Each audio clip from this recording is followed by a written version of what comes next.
Everything you learned about academic writing is wrong. Okay, it sounds harsh, I know, but the subtext, the secondary tagline is, and it's not your fault. It's the fault of how we are socialized inside of academia, how we learn from example in kind of, situations that maybe aren't the most ideal for learning how to write. So today I'm digging into 5 things that you learned about academic writing that are wrong and what you can do to fix them.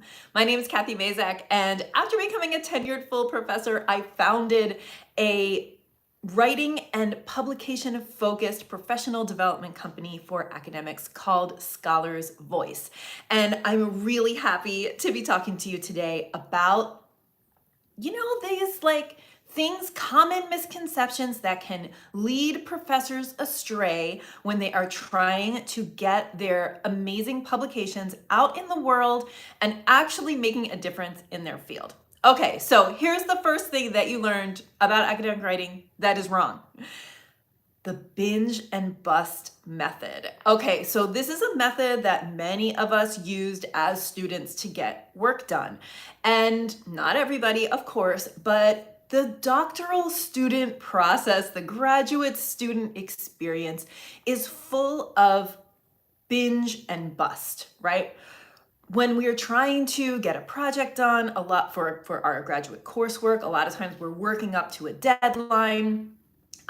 We have so many balls in the air during the graduate program. A lot of us are doing lab work plus coursework, and then we're dissertating plus lab work, plus maybe we're a TA or a graduate researcher. And all of those things can really make it so that we're juggling too many things, and when a deadline's coming up, we binge on that project, right? Work on that project and then crash, right? So we take those cycles of binge and bust into our professorial lives as well, but they don't work for us anymore as professors. So that is one thing. If you're trying to get your academic writing done by whatever the professorial equivalent is of pulling all-nighters, right? Which actually probably looks like writing all weekend, or writing every evening and through the weekend up until a deadline.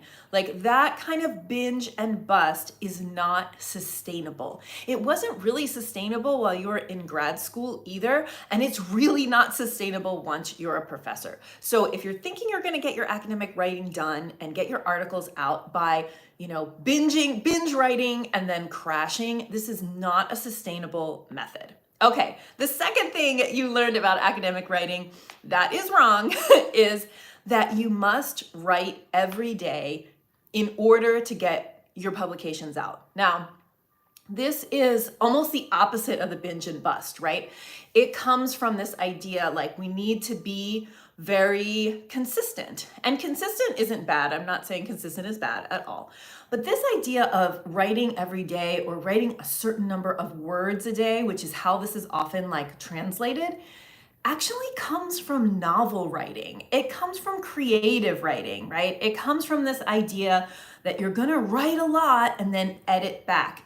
And that is not a very efficient or even logical idea when it comes to peer-reviewed papers and that kind of much of the academic writing that we do. The reason is that for example, if you're a scientist, the way that you start most of the writing or the composing of the paper happens when you are creating the figures. It's what are the figures? What's the order of the figures? What story do I want those figures to tell? And once you have that, the words on the page part, it's easy, kind of, it flows, or it can flow after that. So the idea I need to write every day doesn't make sense for science writers. It doesn't make sense for people who are writing around data, right? Either anthropologists and social scientists who are qualitative researchers who are writing around data excerpts.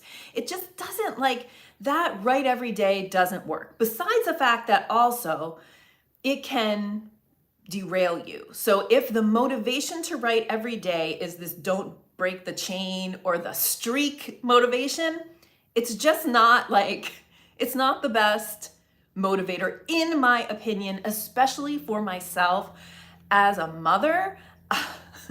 The kids were always interrupting. Any kind of streak I tried to do was always interrupted by children getting sick, pick them up from school early because something happened. Like, it's a mess. When you put all of your motivation around keeping a streak, with something as important as your academic writing and publishing, I don't think that's the best way to go. Now, if it's working for you, by all means, write every day. Absolutely. All right. So thing number 3 that you learned about academic writing that is wrong is that there's a speed and yours is too slow. Okay, so have you thought of this? Is this a thought that you have in your head, right? Like, there's a speed to how fast I am supposed to be producing articles. When you, or producing whatever kind of writing, or writing my book or whatever, writing my grant. When you have an idea in your head, most of us do actually, right? Which is like, okay, I'm gonna submit this, I'm gonna write this article, let's say, and it's gonna take me this many months or this many weeks, right? And then that deadline goes by and continues to go by, and the project stretches out and it feels awful. And you have the secondary thought, which is, I'm too slow, right? Like, my writing, I'm a slow writer, I'm too slow at this. So what I want to tell you is that the only speed that matters is your speed. And actually, the thing you need to learn as a professor or as a researcher, like once you're you really could learn this before you get the PhD, but post PhD, when you're out in the world doing the work, trying to get the publications out there that are going to influence your field, the only thing that's important is how fast you do it, and really knowing how fast that is. Speed is not as important as predictability. So what you need to do is you need to learn how to predict how long it takes you to do things. And the only way that you can really do that is by practice, observation. We call it like collecting data on yourself, right? So that trying things, seeing what happens, reflecting on it, because it's way more important, especially for professors, that you know how long it takes you to do it than this like false idea of I'm too slow, there's a speed, and I'm not fast enough.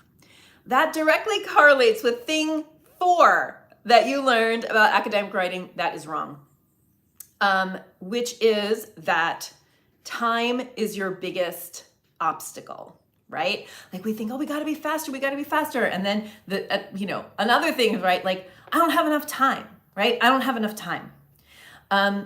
Many people say this. I say this occasionally, where I'm like, there's not enough time in the day, like kind of those thoughts. And I mean, let's be real. There's the same amount of time every day.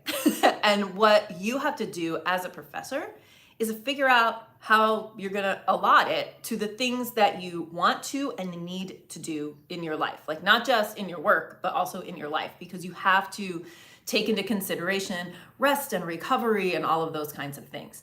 So your actual biggest obstacle is not time, it's alignment. And here's what I mean by that. You have, whether you've articulated them or not, right? You have a set of values around your life and your academic work. One of the tools that we use in our programs to help people kind of get what's important to them out is this academic mission statement tool. And we have clients write an academic mission statement according to a certain, template. And that helps them to really get a focus on like, okay, this is what my academic work is here to do. This is what I want to create in the world. This is who I am. This is who I am as a scholar, right? And this is what I want to do. The problem is that if you haven't articulated that, it's hard to like make sure that you're using your time in alignment with that mission or in alignment with your values. It's, if you don't know, like if you've never sat down and taken the time to write an academic mission statement or to write out your values, it's really hard to like then align your time behind there. But that is exactly what your actual biggest problem is, right? Like we think it's like we're gonna become professors and absolutely you are pulled in 1,000 directions. That is absolutely true. What the work is for you then to make a sustainable career is to make sure that you're making choices, conscious, deliberate choices about your time that are aligned with your mission and your values, right? Like we're not just giving away our time. We're far too specialized for that. We need to be very deliberate, have boundaries around our time, and make real choices about how we are spending the only most precious resource that you have, which is your time. So writing time, you will create it by developing your ability to align your activities that you do in your career with your academic mission and your values. All right, and the last thing that you learned about, the fifth thing that you learned about academic writing that's wrong is that teaching is your biggest obstacle to writing. So we hear this a lot, from our clients and out there in the world, right? It's kind of like it feels like there's this choice that you have to make as an academic between teaching and research, right? That if you have a high teaching load, that you can't maintain your research, and it certainly is. Absolutely, right? Like, and logically more difficult to maintain your research program with a heavy teaching load. But that doesn't mean that it can't be done. And it's the same thing that I just talked about, right? It's about alignment. So the more that your teaching can be aligned with your research area so that your career starts to feel like one thing, like it's about one academic mission, and you are moving everything, all the activities that you do during your work and your career, you're aligning that and putting that all in the service of your academic mission, the better it will be. When I was a tenured full professor, I was teaching a 4-4 load, and was it hard? Yeah, absolutely it's hard. But also, when you have a lot of structure to your time because you're teaching, right? Because you have scheduled places that you have to be.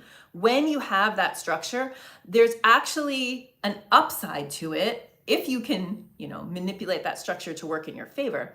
And the upside to it is that you have to put these boundaries around your time. You have to create the time to write. You have to put energy and time into publication. And when you have some things on your schedule, for some people, it actually can get a little easier. And I'll just offer as a little bit of evidence of that, that when you're on sabbatical, it can be like really, really difficult to get your writing done, even though maybe that's the whole reason that you're on a sabbatical, because you don't have a structure to your time or a structure to your day. Teaching can help create that structure, and it also kind of like elevates the necessity to have boundaries around your writing time.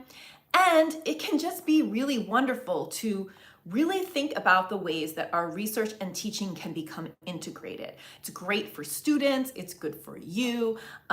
Think about how many ways can you kind of double dip between your reading in your research area and your work with students, your teaching, your curriculum that you develop. So teaching is an obstacle, sure. I don't think it's your biggest obstacle. I think there's an upside. There's an upside to being a teacher, researcher, for sure. All right, so here's a few things that I did to help, just to kind of finish out this story and talk about next steps. I could never write every day. That was something that I thought I was supposed to do. Like I said before, it never worked out for me. Another thing that happened was that I always, when I was a new professor, I always taught in the mornings. That's because all the old professors, nobody wanted to get up and teach the 7:30 in the morning class. And so the new professors usually got that class. The problem with that for me was that by the time I got to the afternoon, I was like mentally drained for writing. So one of the things that really helped me, and again, this is like teaching helps you, scheduled teaching, right? Like helps you to realize some of these things if you can be reflective about them.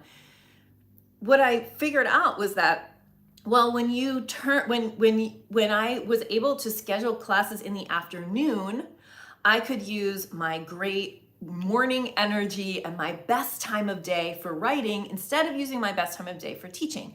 Now, this is totally in line with how I work, right? Which is what I was saying before about the idea that there's a speed and yours is too slow. The important thing is you have to figure out for you what works. So for me, the first hours of the day are like my mover and shaker hours. They're like the hours I can get like so much done. And then I hit a wall between like 12:30, 2:30, 3 o'clock.